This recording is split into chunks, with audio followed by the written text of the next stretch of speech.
Thanks, Martin, and welcome everyone to our Cope Galway Heads of Service panel discussion. For the last 15 minutes or so, we have heard about the work of Cope Galway. Something that really stands out is how basic human rights are being impacted for so many. I want to ask our panel, how does our work address this? Gillian, I might start with you.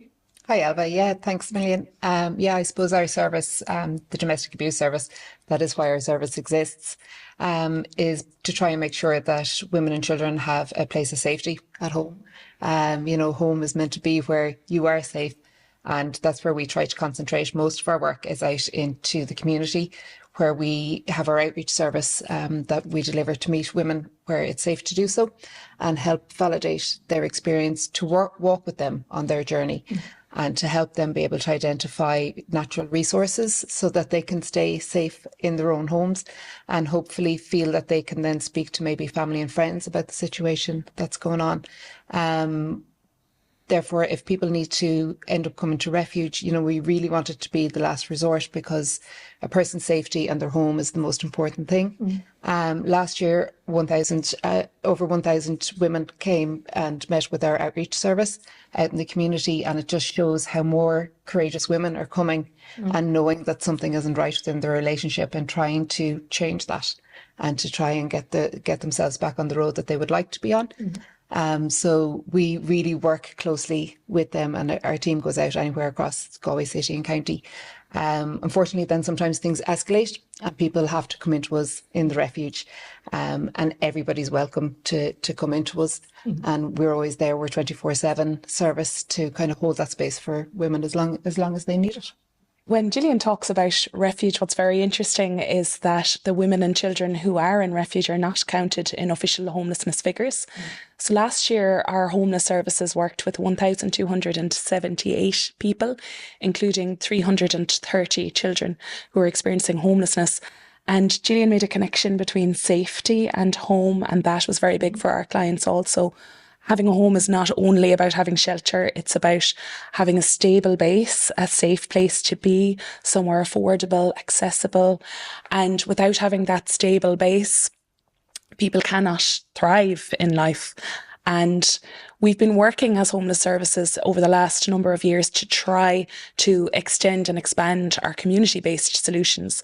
Our emergency responses are very much needed for people experiencing homelessness, but the volume of time that people spend in that emergency space is far too long, and we have seen the impact that it's had, especially on children, socially, developmentally, on their mental health and on their well-being. So we've been really working to try to extend our services, particularly those provided by our resettlement services. Thank you, Sinead. What might not be as obvious in society is that people's rights are also impacted as we age. Jacquie, can you say something about that? Yes, the right to age with dignity is so fundamental to our ageing journeys. And part of achieving that is having access to good, nutritious food in a format that we can actually consume it and access it.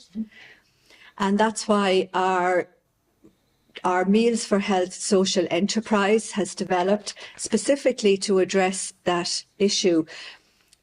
We produce nutritious, delicious food, but we produce it in a format that can be consumed by people in older age who may or may not have issues in terms of possibly swallow or just needing the food to be in a different format. And very often that's not readily accessible. So that's really important. And another aspect in terms of human rights is that one of the most important determinants of positive ageing is actually the quality of our social connections. And in our society at the moment, we're experiencing the highest levels ever of loneliness. And so in our community support work, we offer opportunities for people who live in the community to come together in social circles and facilities and avail of opportunities to engage with other people, possibly having a meal together or engaging in activities, classes, learning opportunities. So those would be a couple of examples. Lovely. Thank you, Jackie. And that leads nicely to my next question. For the past few years at Cope Galway, we have been increasing our focus on prevention and early engagement in order to avoid people experiencing crisis situations. For Cope Galway, this work is often centred around addressing what is foreseeable and taking action to address and mitigate this. Could you give me an example of what prevention looks like in your service? Sure. Well, probably unknown to a lot of people is that our ageing journey is actually very much within our control, much more so than we realise. And in Galway, actually, we just had Positive Ageing Week last week, and we in Cope Galway, along with a number of other partners, put a lot of effort into promoting a more positive imagery and narrative around ageing and our ageing journeys, because actually most people in older age do experience very healthy, happy and long lives, but that's not always what we see in the media. So we try and get the message out there during Positive Ageing Week and throughout all of our work that the earlier we start, and, you know, by focusing on some kind of core fundamental areas, we can actually have a lot of control over our ageing journeys. And we support that in our work then. You know, in our meal service, we encourage people to think about eating well and eating nutritiously at the earliest possible opportunity so that they can maintain good health into later life and not just see a meal service as a need in a time of crisis. And also in our community work, we provide, like I said already, we provide a lot of opportunities for people to support their ageing journeys while living in the community. Lovely. Thank you. Something we can all take note of. Okay. Sinead, would you like to? Yeah, I suppose when I think of prevention and early interventions in our services, our homeless services are provided to individuals and also to families, and there are residential and non-residential services. So I could come up with quite a number of examples really of that type of work. There's two in particular that are springing to mind. And one is the tenancy sustainment support that is provided by our families team and by our resettlement team. So when people resettle into the community, they are provided with key working, care and case management, basic life skills support, anything that will support them to sustain their new home and reintegrate into the community. I think that that's really important work because it prevents people from falling into cyclical homelessness. And then in terms of services for children, we have a service called Helping Kids First. It's a project that's run within our wider family service. And within that, we have a worker who works with every individual family and creates with each child an individualised, child-centred care and support plan. And our worker, Jana, looks at the needs of everybody and considers their educational supports that they might require, social supports that they might require, and helps to link them in with community support, and also runs a lot of really fun activities for children. And it sounds like something that maybe wouldn't seem too important, fun, but when people are in emergency accommodation for long periods of time, they're in overcrowded situations quite frequently. It's a very difficult place to be, and any fun and anything light that can be brought into the environment is so very important. So Jana sends the children to summer camps. She links in and finds what each individual's child's hobby might be, and connects them with those in the community, and just works really hard to provide children with normal childhood experiences that they would otherwise be denied. And in working so intensively with them to support their development, we really strongly feel that it will support children to themselves have more fulfilled lives and brighter futures, and hopefully futures where they will not be homeless. Thank you. Yeah, I think you can see that mirrored within our service as well. We have a schools programme that goes out to work with children and young people to see what healthy and unhealthy relationships are. And when we're trying to tackle and get towards a society of zero tolerance towards DSGBV or domestic sexual and gender-based violence, the young people are really the ones that are hopefully paving the way and are absolute advocates for driving things like this on. We've been lucky to be funded through philanthropy to be able to deliver this across 600 students. And you would hope then that has also trickled out to their friends and across their social media platforms. And we went to 12 schools to do that. Another part of our preventative work has been the introduction of the Domestic Leave Act. That has shown that there's a real need to be able to talk better in the workplace. Like, people spend so many hours in work, and that might be the only place that they're safe. And to be able to have that conversation, or know even by having that piece of legislation there that you can go and talk to your employer. So a lot of employers have come forward and asked us to reach out to them and to work with them and their HR team around how to be with somebody that wants to avail of their leave, and to be able to name it, which I'm sure is a scary thing within work. But the fact that you are bringing in the training means that you are opening that conversation. So we've gone out and done that. But also, as Cope Galway, being thought leaders when it comes to domestic violence, we realised that the 5 days that the government introduced simply aren't enough. And therefore we've introduced 10 days. So we're really kind of practicing what we preach as such. And I think between the schools, between all the outreach work that we discussed, we really are seeing a lot more people coming forward to disclose around domestic abuse. So in 2022, we had just short of 4,000 calls come through. And this year we've had over 7,000 phone calls come through, which is a massive increase. So it's nearly 12 o'clock. So roughly about 10 calls will have come through already to our helpline. And they're 10 people that have reached out courageously to kind of go, you know what, my life isn't what it should be at the moment and I deserve better, and they do. And that's why we have the service that we have, and that's why we're really trying to get out there and into the community to be able to make it more of a community stance against domestic abuse. It's not just a problem for domestic abuse services. Absolutely. And you touched on the wider community there, Gillian. What difference has the support of the community made to your service? The support across Galway City and County has just been phenomenal for our service. I mean, there isn't a thing I think that we've ever put an ask out for that we haven't got. The support of the community has meant that one woman has been able to get her fridge for her forever home. She was able to go in, pick whichever one she wanted and have it delivered to her house. Another lady has been able to get her locks changed, her windows fixed, stuff like that, you know, we're, as a community, we are showing that, you know, what has happened to you is not your fault, and you shouldn't have to be the one that picks up the price tag for it.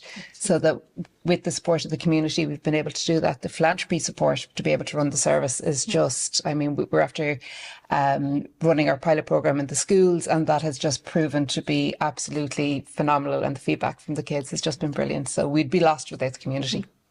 Thank you so much, Gillian. Okay, Sinead? I suppose one thing worth remembering is that our homeless services clients are Galway-based people, and they are a part of our community. And they are a community who very much supports our teams, and our teams really appreciate that. Then we work great with the people who we serve. And then the wider community does recognise Cope Galway as being a Galway charity, and the support that we're provided with is absolutely incredible. We have so much goodwill from the community, and it's really evident in events like the Christmas Swim and the Business Sleep Out that are run each year. The support that we get from the community really enables us to tailor the services we provide to each individual, and it allows us to give more than just basic service delivery. It enhances our environments. We're able to upgrade our facilities, and we're able to look at each person, what they might need, and provide them with things that will help them in their journey through homelessness. Lovely. Thanks, Sinead. And Jacquie, I imagine the support of the community is of paramount importance to the senior support services. Absolutely. I think above all the services in Cope Galway, our service practically depends on the community. So, for example, in our Meals for Health social enterprise, we have over 100 volunteers, and essentially without their daily support, we wouldn't be able to produce and deliver the over 80,000 meals last year that were delivered outwards. Also, while we do get state funding, and we're very grateful for that, many of our services, particularly our community services, have developed initially through the support of philanthropic entities. And it has given us the scope to actually pilot and prove the worth of our services, and then be able to attract ongoing state funding. And what I mean by that is, we'll say our Helping Hands Befriending programme, which offers an opportunity for older people who are confined to their homes to have a volunteer visit them. We wouldn't have been able to start and run that without grant funding. And we also have great support from some of the local corporates in Galway, and particularly we work in some housing clusters across the city, which is where a group of older people live in like a small estate, which is built specifically for that purpose. But they find over time that they're unable maybe to maintain the communal areas, and so corporates are coming in regularly to these housing clusters and helping to keep them looking nice and looking maintained and well painted.